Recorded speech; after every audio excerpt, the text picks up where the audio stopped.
দবকাত Sudhakantha doctor Bhupen হাজৰিকাক চৰম অপমান ডাষ্টবিনত পেলাই দিয়া হ'ল সুধাকণ্ঠৰ আলোকচিত্ৰ হাজি আনফৰ আলী কলেজত এই ঘটনা সংঘটিত হয় মহাবিদ্যালয়খনৰ অধ্যক্ষৰ কাৰ্যালয়ৰ সন্মুখত থকা ডাষ্টবিনটোত পেলাই দিলে সুধাকণ্ঠৰ আলোকচিত্ৰ ইয়াকে লৈ সৃষ্টি হৈছে ব্যাপক প্ৰতিক্ৰিয়া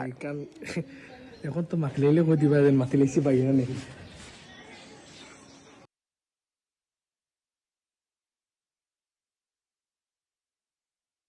মানে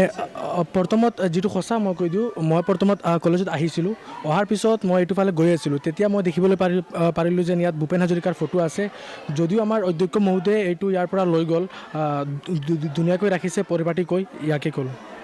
কেতিয়া হৈছিল ঘটনা এইটো যোৱাকালি হৈছে ফটোখন প্ৰিন্সিপাল অফিচত আছিল বুলি এইটো মই একেবাৰে কনফাৰ্ম নহয় যদিও প্ৰিন্সিপাল ছাৰে ক'লে যেন মানে এইখন মানে এওঁৰেও হয় বুলি তেওঁ ক'লে হয় হয় হয় মই ক'লোঁ প্ৰিন্সিপাল ছাৰক হয় দেখিছে আৰু ছাত্ৰ আছিল আৰু বহুতো এইখন মই এইটো সঠিককৈ ক'ব নোৱাৰোঁ যদিও মই এইটো দেখা নাই কোনে আনি পেলাই পেলালে সঠিককৈ এইটো মই ক'ব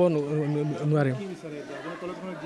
হয় মই ইয়াকে ক'ব বিচাৰোঁ যে যিটো কাম হৈছে এইটো খুবেই নিন্দাজনক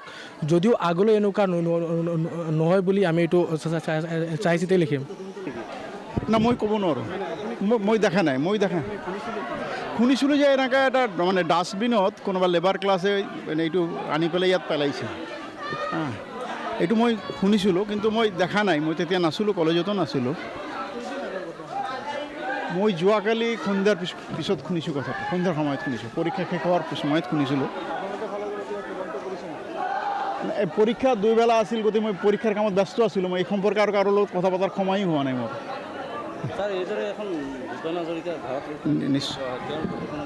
নিশ্চয় এইটো শুদ্ধ হোৱা নাই এইটো চেণ্টিমেণ্টেলি খেলা কৰা হৈছে আপুনি কি বুলি শুনিছিল মই শুনিছিলোঁ যে ডাষ্টবিনত এটা মানে ভূপেন হাজৰিকাৰে কোনোবা লেবাৰে ঝাৰি ধুই পেলাই আনি পেলাই তাত পেলাইছে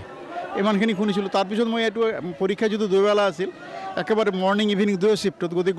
গোটেই দিনটোত মই ব্যস্ত আছিলোঁ